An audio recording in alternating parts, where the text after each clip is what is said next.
নামাজ পড়লে আল্লাহ জান্নাতে দেবে এরকম একটা আয়াতও আমার চোখে ধরা পড়েনি। আমরা এখানে যারা আছি আলেমরা, আপনি একটা আয়াতও বলতে পারবেন কিনা আমি জানি না। নামাজ পড়লে আল্লাহ জান্নাত দেবে আমি পাইনি। এমনকি নামাজ পড়লে জান্নাত পাওয়া যাবে 100 ভাগ, এটা হাদিসেও আছে। মিফতাহুল জান্নাতি সালাহ, যেটা এই হাদিসের সনদ মতন আমি খুঁজে পাইনি, এই সনদ মতন ঠিক নেই। তার মানে আমার মনে হয় এটা একটা আরবি প্রবাদ। আপনাদের যারা কোরআন হাদিসের জ্ঞান আছে আপনি আর একটু গবেষণা করবেন। মিফতাহুল জান্নাতি সালাহ এতদিন সে জন্মের পর থেকে শুনে আসছি যে নামাজ বেহেশতের। কোনদিন পড়িয়েছেন? শুনে আমি এই জন্য বারবার বলি, আমরা এখানে যারা আসি অধিকাংশ গুলো আমরা শুনে মুসলমান, পড়িয়ে না। একটু পড়তে গেলে কিন্তু এর গোড়া খুঁজে পাওয়া যাবে না। হ্যাঁ, আউয়ালু মা ইউহাসাবু বিহিল আবদু ইয়াউমাল কিয়ামাতি সালাহ, এটা আছে। কিয়ামতের দিন সর্বপ্রথম আল্লাহ আপনার কাছ থেকে নামাজের হিসাব, সেজদার হিসাব নেবেন, এটা ঠিক আছে। আরো যাদেরকে সেজদা দেওয়ার জন্য আল্লাহ আহ্বান জানাবেন, দুনিয়ায় যারা সেজদা দেয়নি ওরা উল্টিয়ে পড়বে। এটা সূরা কলমের ভেতরে আল্লাহ দিয়েছেন, যারা সেজদা দিতে পারবে না উল্টিয়ে পড়ে যাবে, লাঞ্ছিত অপমানিত হবে এবং ঘৃণা তাদেরকে আঁকড়িয়ে ধরবে। জোরে বলেন নাউজুবিল্লাহ।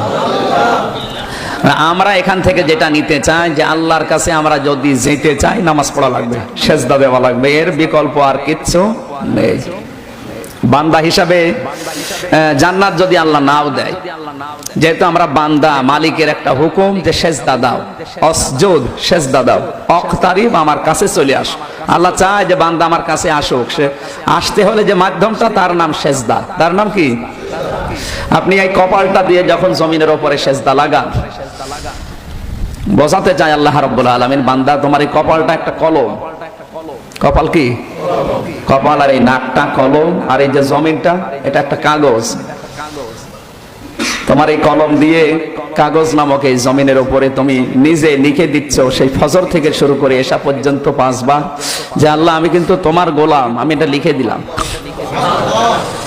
আপনি আল্লাহর গোলামে ঘোষণার স্বীকৃতি দেওয়া শুধু শেষ না, লিখে সই স্বাক্ষর করে দিয়ে আসলে, এরপরও আপনি আল্লাহর গোলামি বাদ দিয়ে যদি অন্য কারো গোলামি করেন, এটা তো আপনি নিজের অন্তত কথায় নিজে মুনাফিক হয়ে যাচ্ছেন। কথা দিয়ে কথা না রাখা কি? আশা করছি আপনি বুঝে ফেলেছেন। আল্লাহর সাথে যেরকম মুনাফিকি যেন আমাদের না হয়। আল্লাহ তুমি আমাদেরকে বাঁচাও, জোরে বলে নাও আমিন। যে আবতাগু ইলাইহিল ওয়াসিলার যে ব্যাখ্যা, এটা কারো হাতে আল্লাহ দেয়নি কেন? আল্লাহ ভালোভাবে জানে যে যে মতে আছে ও কিন্তু ওই মতের দিকে টেনে নিয়ে যাবে। এই জন্য ওসিলা শব্দের ব্যাখ্যা আল্লাহ কারো হাতে দেয়নি, ওসিলার ব্যাখ্যা আল্লাহ নিজে করেছেন। সুবহানাল্লাহ বলুন। তাহলে আল্লাহ যদি করে তাহলে তো ওই জামাত ইসলামের দিকে টেনে করবে, বিএনপির দিকে টেনে করবে। এরা মজলুম আছে, অনেকে বলছে যে এরা মজলুম, এই জন্য আমরা কিছু বলিনি।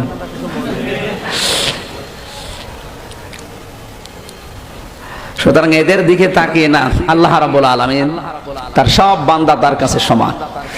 বান্দার দিকে তাকিয়েই বান্দার কোনটায় উপকার হয় সেদিকে তাকিয়েই তিনি ব্যাখ্যা দিয়েছেন। আল্লাহর নিকটে পৌঁছাতে হলে একটাই মাধ্যমে, আয়াতের শেষের দিকে আছে ওয়াজাহিদু ফি সাবিলিহি।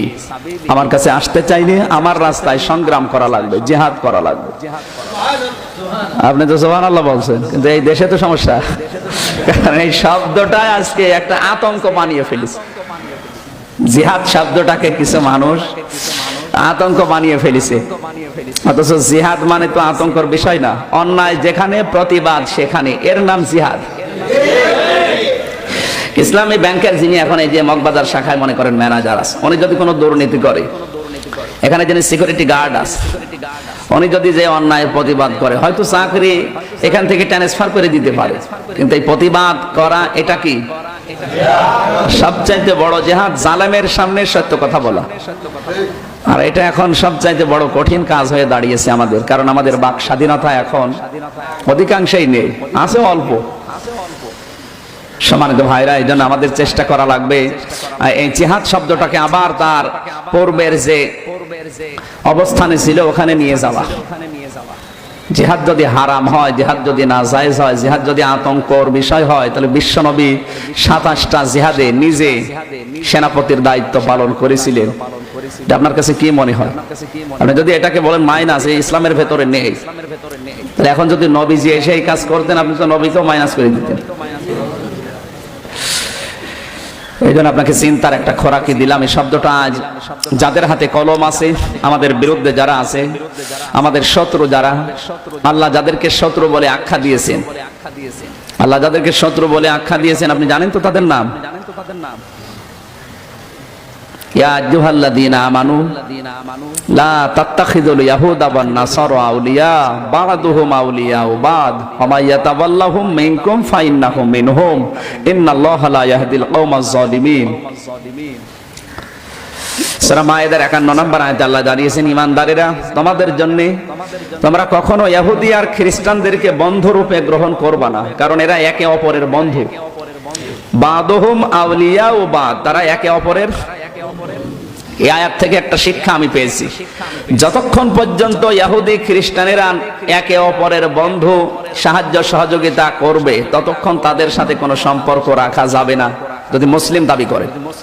হ্যাঁ, ওরা যদি একে অপরের সম্পর্ক না রাখে, সাহায্য সহযোগিতা না করে, ততক্ষণ আপনি তাদের সাথে অন্তত দেশের খাতিরে, দিনের খাতিরে সম্পর্ক রাখতে পারবেন, ইসলামের দিকে আকৃষ্ট করার জন্য।